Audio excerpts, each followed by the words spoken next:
लग्नानंतर होईलच प्रेमच्या आजच्या भागाची सुरुवात होते विक्रम आणि मानिनीच्या केक पासून. तर आता इथे नंदिनी आणि काव्या मानिनी आणि विक्रमच्या अॅनिव्हर्सरीचा केक आणतात आणि ते उघडतात आता.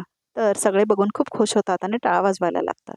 तर मानिनी खूप खुश होते फोटो बघून त्या केकवरचा. सहजीवनाची 30 वर्ष आणि काय लिहिलंय बघ, विक्की आणि मनू असं म्हणतो आता विक्रम. तर सगळे हसायला लागतात. लबाड आता तुझी पोरं असं म्हणतो विक्रम. काय रे लबाडानो असं म्हणते आता मानिनी. या दोघींनी लिहिलंय असं म्हणतो आता पार्थ. नाही नाही बाबा असं म्हणते आता नंदिनी. एक मिनिट असं म्हणते पिहू. तुम्ही आहे ना पहिला केक कट करा, मला तुमचा सगळ्यांचा फोटो आणि व्हिडिओ काढायचा असं म्हणते पिहू. बाबा तुमचा फोन द्या ना पटकन असं म्हणते आता पिहू. घे घे मस्त काढ असं म्हणतो आता मिथून. आय लाईक दिस असं म्हणतो तो. आणि आता चाकू देतात मानिनी आणि विक्रमला केक कापण्यासाठी. नंदिनी आणि काव्या दोन दोन सुऱ्या दिलेत असं म्हणते आता मानिनी. तर मग आता जेव्हा म्हणतो दोघांनी एकदाच केक कापायचा, मग कशाला दोन दोन सुऱ्या दिल्या आहेत असं म्हणते मानिनी. तर आता काव्या म्हणते एकत्र कापा दोघे. आता काय असं म्हणतो आता विक्रम. Sorry I. बाबा आईनी तुमच्यासाठी पत्र लिहिलंय असं म्हणते आता नंदिनी. आई हा असं म्हणतो आता पार्थ. काय ग नंदिनी असं म्हणते आता मानिनी. बाबा तुम्ही सगळ्यांसमोर हे पत्र वाचा असं म्हणते आता नंदिनी. वा वा बाबा कमॉन असं म्हणतो आता Parth. Yes yes yes continue असं म्हणतात सगळे. वाचू का असं म्हणतो आता विक्रम. होय असं म्हणते आता काव्या. वाचा वाचा म्हणते ते. तर आता पिहू मात्र वरती जात असते पायऱ्यांवरनं व्हिडिओ बनवत बनवत. तर आता वसवत्या तिचं तोंड पकडते. गप्प बस पिहू असं म्हणते आता वसवत्या. सोड मला असं म्हणते आता पिहू. तर आता वसवत्या म्हणतात हळू बोल. प्रिय तुम्ही माझ्यासाठी गजरा आणता, मला घास भरवता, पण मला म्हणवायला तुम्ही जे एफर्ट्स घेता ते आवडतं. मी रुसले चिडले तर सॉरी म्हणायला जी धडपड करता ते खूप क्यूट वाटतं असं म्हणतो आता विक्रम. आपलं नातं असंच आयुष्यभर बहरत राहावं. कधी मी रुसले तर तुम्ही म्हणवणारच असं म्हणतो आता विक्रम. कधी तुम्ही चिडलात तर मी लाडीगोडी लावेन. ओहो असं म्हणतो विक्रम. काहीही झालं तरी संवाद थांबता कामा नये असं म्हणतो विक्रम. Yours lovingly. तर आता विक्रम खूप खुश होतो. मनू असं म्हणून खूप खुश होतो विक्रम. तर ते वसवत्या पिहूला धमकी देत असतात. तुला माहित नाही आहे मी तुला इथे का बोलवलंय ते असं म्हणते आता वसवत्या. नाही माहिती मला, जाऊ दे ना मला असं म्हणते पिहू. जा ना असं म्हणते आता वसवत्या. पण जायच्या आधी माझ्या एका प्रश्नाचं उत्तर दे पिहू. नेमकं काय झालंय तुला? मला बघून सतत का घाबरतेस तू पिहू असं म्हणते आता वसवत्या. कशाबद्दल बोलतेस तू असं म्हणते आता पिहू. तुला चांगलंच माहिती आहे पिहू. तुला फिट्स का आलेत? आणि फिट्स आल्यानंतर तू काय सांगणार होतीस नंदिनी वहिनी आणि मानिनी वहिनीला असं म्हणते आता वसवत्या. मानिनी मामीला मी काय नाही सांगणार होते असं म्हणते आता पिहू. खोटं बोलू नकोस पिहू, खोटं बोलू नकोस असं म्हणते आता वसवत्या. खोटं बोलू नकोस पिहू, मी नीट विचारते आहे, मला नीट उत्तर दे असं म्हणते आता वसवत्या. तुला चांगलंच माहिती आहे आणि जे माहिती आहे ते माझ्याबद्दल माहिती आहे हो ना असं म्हणते वसवत्या. नाही मी ते असं म्हणते आता पिहू. मी करू नकोस पिहू, मला चांगलंच माहिती आहे त्या दिवशी माझ्या खोलीच्या बाहेर तूच होतीस आणि तुझ्याच हाताने ती कुंडी पडली हो की नाही असं म्हणते आता वसवत्या. सांग सांग. तर आता पिहू म्हणते ते मी ऐकलं की तू दीपकला सांगून नंदिनीला लग्न मंडपातून किडनॅप केलं होतं असं म्हणते आता पिहू. तर आता वसवत्या घाबरतात. हे ऐकलंस तू असं म्हणते वसवत्या. हे ऐकलंस का तू? आणि खाली जाऊन सगळ्यांना हेच सांगणार आहेस का? खबरदार कुणाला काही सांगितलंस तर. आणि सांगितलंस ना तर माहिती आहे ना हे घर कुणाच्या मालकीचं आहे असं म्हणते वसवत्या. कारण हे घर वसवत्याच्या मालकीचं असतं ना म्हणून. माझ्या मालकीचं घर आहे. माझ्या विरोधात काही सांगितलं ना तर बघ मी काय करते ते. तुला तुझ्या आईबाबांना आणि त्या श्रेयाला घराच्या बाहेर काढीन असं म्हणते आता वसवत्या. मग कुठे राहाल, काय कराल तुम्ही असं म्हणते वसवत्या. सांगशील? नाही सांगणार नाही सांगणार, मला जाऊ दे असं म्हणते आता पिहू. गुणी बाळ आहे ग तू माझं असं म्हणते आता वसवत्या. खरंच गुणाची ग. कोणाला काही सांगायचं नाही बरं का तू. अगं बाई फ्रॉकमध्ये किती गोड दिसतेस तू. आईला सांगा मावशीने म्हणून दुष्ट काढायला सांगितले ते असं म्हणते आता आत्या पिहूला. जा असं म्हणते आणि पाठवते आता वसवत्या खाली पिहूला. ह्या घरामध्ये ना कोणाला प्रेमाने बोललं की काही कळतच नाही. प्रत्येकाला फक्त धाकाचीच भाषा कळते असं म्हणते वसवत्या. तर आता इथे खाली केक कापतात विक्रम आणि माणिनी आणि सगळे टाळ्या वाजवतात आणि आता एकमेकांना ते केकही भरवतात. आणि ते पिहू मात्र खूप घाबरून थांबलेली असते. आता नंदिनी बघते पिहूकडे आणि आता जाते ती पिहूकडे. तर आता नंदिनी पिहूला म्हणते काय झालं? अगं तुझा तर केकवर डोळा होता ना. हा मग गायब कुठे झालीस अचानक असं म्हणते नंदिनी. घे केक घे. नको मला असं म्हणते पिहू. बाबा फोन असं म्हणते आणि निघून जाते तिथून पिहू पळत पळत. पिहू पिहू म्हणतच राहते आता नंदिनी. तर आता नंदिनी येते वापस केककडे. तर सगळे हसत असतात आणि एन्जॉय करत असतात. कसं वाटतंय म्हणू असं म्हणतो आता विक्रम. काय हो सगळ्यांसमोर काय? ह्यात लाजायचं काय असं म्हणतो विक्रम. आपला दिवस आहे आज. आपलं प्रेम बोलून दाखवायचं, व्यक्त करायचं. काय बरं पोरांनो असं म्हणतो आता विक्रम. लाजायचं काय? हां, असं म्हणतो आता पार्थ. चिडवणं बंद केलं नाही ना तर फटकावीन तुम्हाला नंतर असं म्हणते मानेनी. काकू चिडू नका प्लीज. प्लीज आमच्यावर चिडू नका. पण ऐका ना, सांगा बरं कसं वाटतंय आज असं म्हणते काव्या. खरं सांगू का? आमच्या कॉलेजचे दिवस आठवतायत मला असं म्हणते आता मानेनी. अहो तुम्हाला आठवतंय का? आपल्या कॉलेजच्या जवळ एक बेकरी होती आणि त्याच्याकडे मस्त कसाट आईस्क्रीम मिळायचा आणि तुम्हाला माहिती आहे का? आम्ही आमच्या मित्रमंडळींपासून लपून दोघं जायचो कसाट आईस्क्रीम खायला असं म्हणते मानेनी. आणि एकदा ना तुम्ही अण्णांची ती गाडी घेऊन आला होता व्हायब्रेशन मारायला असं म्हणते आता मानिनी. आई ती विंटेज कार असं म्हणते आता नंदिनी. तुला बरं माहिती आहे का असं म्हणतो आता विक्रम. नाही नाही काय आईने मला सांगितलंय त्या विंटेज कारमध्ये तुम्ही आणि मीनाक्षी बसून फिरायला जायचा असं म्हणते नंदिनी. तर काव्यालाही आठवतं तिला पण जीवा त्याच गाडीत बसून नेत असतो ना. तर आता काव्याला आठवतं ते आणि एम्बॅरेसमेंट वाटतं. तर आता मानिनी म्हणते त्या कारची तशीच हिस्ट्री आहे. त्या कारमध्ये बायको बसत नाही तर मुलीच बसतात. काय असं म्हणतो आता विक्रम. आणि त्या कारमधून हे आणि मीनाक्षी गेले बरं का. आणि मी यांना कॉलेजवर शोधत होते. आणि मग काय तर तोंड झापतो आता विक्रम मानिनीचं. सांगू द्या असं म्हणतात सगळे. काय म्हणू सगळे सिक्रेट काय असे सांगायचे का सगळ्यांना? तर रम्या म्हणते मामा आम्हाला पण ऐकायचं आहे ना. बोला वहिनी बोला असं म्हणतात सगळेजण. अरे ऐक नंदिनी.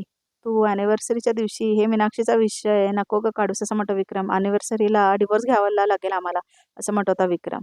तर आता जीवा आणि नंदिनी एकमेकांकडे बघतात आणि काव्य आणि पार्थ सुद्धा. दादा आय डोंट लाईक दिस. अरे काय बोलताय तुम्ही? आज हा प्रेमाचा दिवस आहे.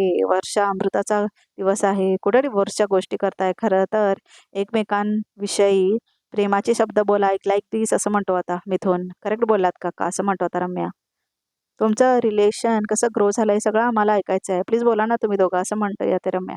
बोला बोला असं म्हणते आता काव्या. बोलतो बोलतो पण आज आधी मी बोलणार नाही. सुरुवात मनूला करू दे असं म्हणतो आता विक्रम. नाही नाही नको उगाच लेडीज फर्स्ट असं म्हणतो आता पार्थ. आई आई वगैरे ओढायला लागतात सगळे.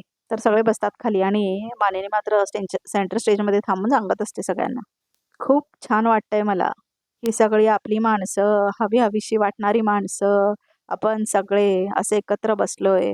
खरं तर दिवाळी असल्यासारखंच वाटतंय मला. आणि हा आनंद मला माझ्या सुनांमुळे, लेकांमुळे आणि यांच्यामुळे मिळालाय असं म्हणते आता मानिनी. त्यामुळे थँक्यू. खरंच मनापासून. आज आत्ता मुलं मोठी झाली आहेत, तर आज मी असं काहीतरी सांगणार आहे, जे आजपर्यंत मी कधीच सांगितलेलं नाहीये. मी विक्रमचा पहिला चॉईस नव्हते. काय? असं म्हणतो आता पार्थ. दुसरा होते असं म्हणते आता मानिनी.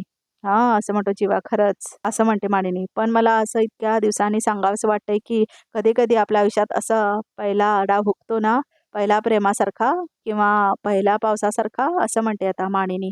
तर आता पार्थ आणि काव्याला त्यांचे क्षण आठवतात. म्हणजे पार्थला आठवतात आणि जीवा, नंदिनीला त्यांचे क्षण आठवतात. कारण तो पहिला चॉईस आपल्या आयुष्यात खूप पटकन येतो. आपल्याही नकळत असं म्हणते आता मानिनी. आणि मग आपल्याला कळेपर्यंत, अं, समजेपर्यंत, शिकेपर्यंत वेळ आणि माणूस दोन्हीही हातातून सुटतं असं म्हणते आता मानिनी.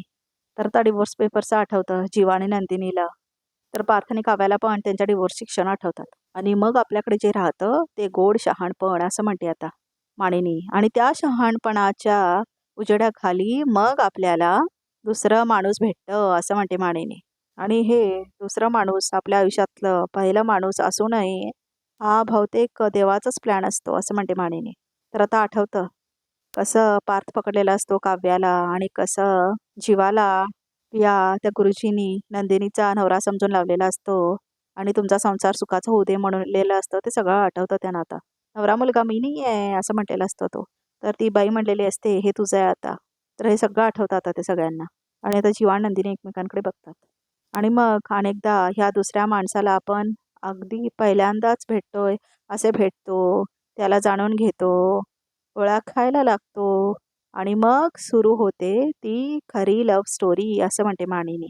जशी माझी आणि विक्रमची लव्ह स्टोरी असं म्हणते मानिनी.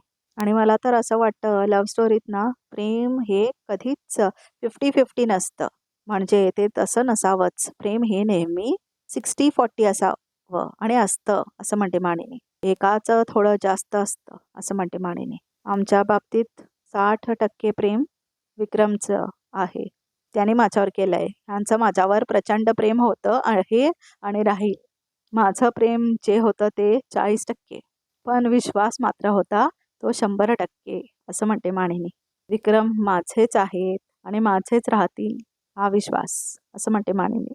तुटलं तरी जोडलं जाईल हा विश्वास. भांडलो रुसलो एकमेकांवर तरी म्हणू एकमेकांना हा विश्वास. यस असं म्हणतो विक्रम. विक्रमनी त्यांच्या प्रेमाचं बोट धरलं आणि मी विश्वासाचं. आणि आलो की ध्वर. बाप रे 30 वर्ष कशी गेली हे कळलंच नाही, नाही का हो असं म्हणते मानिनी. आता जेव्हा माझे केस पिकतील, यांना कवळी येईल आणि माझ्या या गोड सुनांच्या हातात लहान लहान मुलं असतील तर धक्का बसतो आता पार्थ, जीवा, नंदिनी आणि काव्याला. तेव्हा आपण परत सेलिब्रेट करूया असं म्हणते आता मानिनी. आणि तेव्हा सुद्धा मी हेच म्हणेन, विक्रम माझं तुमच्यावर खरंच खूप प्रेम आहे असं म्हणते मानिनी. आत्ता फक्त 30 पावसाळे झालेत, 70 बाकायचे आहेत आपल्याला अजून असं म्हणते मानिनी. मध्येच साथ सोडायची नाही हां विक्की असं म्हणते मानिनी. आणि ती हात देते आपला विक्रमला आणि तोही हात देतो आता मानिनीला. आणि ते दोघं आता एकमेकांना मिठी मारतात आणि खूप खुश होतात आणि आनंदाश्रू येतात त्यांच्या डोळ्यात. आणि तो आता हसतो. खरंच म्हणू किती किती छान बोलीस ग. तुला सगळ्यांसमोर सांगावंसं वाटतंय. तू पुन्हा पुन्हा मला तुझ्या प्रेमात पाडवतस. आणि सगळे टाळ्या वाजवतात आता. मला आधी वाटायचं की प्रत्येक लग्नामध्ये भांडणं रुसणं हे येतच राहतं. त्यामुळे लग्न सेकंड चान्स डिझर्व करतं. पण नाही. आता मला वाटतंय लग्न itself is a second chance every day असं म्हणतो आता विक्रम. आणि आता जीवा, नंदिनी, काव्या आणि पार्थ एकमेकांकडे बघत असतात. लग्न म्हणजे स्वतःला आणि नात्याला रोज दिलेला सेकंड चान्स असं म्हणतो विक्रम. तुला सांगतो लग्न म्हणजे ना सगळ्यात सुंदर व्यसन असतं व्यसन असं म्हणतो होता विक्रम. म्हणजे अर्थात सगळ्यांचं लग्न काय आमच्यासारखं लव्ह मॅरेज नसतं असं म्हणतो विक्रम. काहींचं अरेंज असतं, काहींचं मनाविरुद्ध असतं असं म्हणतो विक्रम. तर आता जीवानंदिनी एकमेकांकडे बघतात. पण आता आयुष्यभर हाच आपला जोडीदार ही विधिवत मान्य करणं म्हणजेच लग्न असं म्हणतो आता विक्रम. आणि आपल्याला आपल्या जोडीदाराची लागलेली सवय म्हणजे संसार असं म्हणतो आता विक्रम.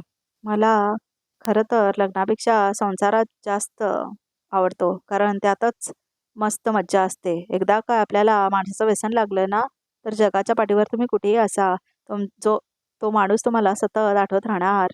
खास करून त्याच्या वाईट सवयी, त्याचा खराब मूड, त्याचा कलकट्टा अवतार हे सगळं आठवतं. आणि आणखीन बेटर असं म्हणतो आता विक्रम. आता मी कुठेही दूरवर गेलो ना तरी त्या मऊ मऊ 5 स्टारच्या गादीवर मला झोपच लागत नाही शांतपणे असं म्हणतो विक्रम. कारण इथे माझ्या बाजूला माझी मनूचं त्या लई चारो असलेलं घोरणं चालवून असतं ना असं म्हणतो आता विक्रम. काय असं म्हणते आता मानेनी. आणि आता तो हसायला लागतो. तर आता काव्याला आठवतं कसं पारसुद्धा घोरं झोपलेला असतो आणि कसं तिला त्रास होत असतो ते आठवतं सगळं तिला आता. आणि आता ती पाथकडे बघते. तुम्हाला पण वाईट सवय आहेत बरं का असं म्हणते आता मानिनी. तुम्ही जर का पसाराच घातला नाही तर मी आवरू काय असं म्हणते आता मानिनी. हां अगं माझी सोडू असं म्हणतो आता विक्रम. तर आता नंदिनीला आठवतं कसं जीवा पण पसारा घालत असतो आणि ती कसं आवरत असते ते सगळं आता फ्लॅशबॅकमध्ये आठवतं तिला. हीच तर संसाराची खरी गंमत आहे ना. तुम्हाला सांगू का मला ना थाय म्हणू नका, चायनीज म्हणू नका, मेक्सिकन म्हणू नका, अगदी सगळं खाणं आवडतं. पण तरी माझा जीव खऱ्या अर्थाने शांत होतो तो घरचा माझ्या बायकोच्या हातचा वरण भात खाऊनच असं म्हणतो विक्रम. त्यामुळे तुमचा जोडीदार, तुमचा पार्टनर हा तुमचा वरण भात असतो लक्षात ठेवा असं म्हणतो विक्रम. त्यामुळे प्रत्येकाने शोधावा आपापला वरण भात. मग तिसंच काय 300 वर्षसुद्धा तुमचा संसार टिकेल नाही का असं म्हणतो आता विक्रम. वरण भात म्हणून मिठी मारतो आता तो परत मानिनीला. वा वा दादा आय लाईक दिस असं म्हणतो आता मिथून. मांडलं राव तुम्हाला दोघांना आय लाईक दिस. म्हणजे जे लोक डिवोर्स घ्यायचा विचार करतात ना त्यांना तुमच्या समोर आणून बसवायला पाहिजे. नाहीतर त्यांच्या संसाराच्या पाठ्यपुस्तकांमध्ये तुम्ही जे हे बोललात ना हे धडा म्हणून असायला पाहिजेत. आय लाईक दिस असं म्हणतो आता मिथून. आणि बघतो तो आता जीवाकडे. चला चला तुम्हाला केक खाडवतो असं म्हणतो तो. तर आता ह्या चौघांना आठवतं प्रेम हे कधी 50-50 नसतं. ते तसं नसावंच. प्रेम हे नेहमी 60-40 असतं असं म्हणते आता मानिनी. एकाचं थोडंसं जास्त. आता मला वाटतंय लग्न itself is a second chance every day असं विक्रम म्हटलेलं आठवतं आता. पार्थ, जीवा, नंदिनीने काव्याला. लग्न म्हणजे स्वतःला आणि नात्याला रोज दिलेला सेकंड चान्स. तर आता नंदिनी जीवाकडे आणि पार्थ, काव्या एकमेकांकडे बघत असतात. तुमचा पार्टनर हा तुमचा वरणभात असतो लक्षात ठेवा. त्यामुळे प्रत्येकाने शोधावा आपापला वरणभात. असं विक्रमचे बोल सगळे आठवतात ह्या चौकांना. आणि आता आजचा एपिसोड इथे समजू. तर बघूया तर रिकॅपमध्ये काय आहे ते. तर रिकॅपमध्ये असं दाखवलं ते प्रत्येक लग्न दुसरा चान्स डिझर्व करतं. म्हणजे पुढच्या सामन्यात तुम्ही काव्याला जिंकाल असं म्हणते नंदिनी. आणि तुमच्या आणि काव्याच्या लग्नाचा गोंधळ सोडवायला मी नक्की मदत करेन असं म्हणते नंदिनी. तर आता इथे जीवाच्या हातात नंदिनी पत्र देतेने म्हणते, हे घ्या तुमचं पत्र. गेल्या वेळेचं पत्र वाचून डिवोर्सपर्यंत प्रकरण गेलं होतं. काय ते आपण वेगळे होण्यातच बलाय वगैरे वगैरे असं म्हणते आता नंदिनी. अगं ते चुकीचं पत्र वाचलंस तू असं म्हणतो होता जीवा. चुकीचं पत्र असं म्हणते नंदिनी. तर आता रिकॅप सुद्धा इथेच संपतो. तर प्रेक्षक हो, या चॅनलला नक्की सबस्क्राईब करा.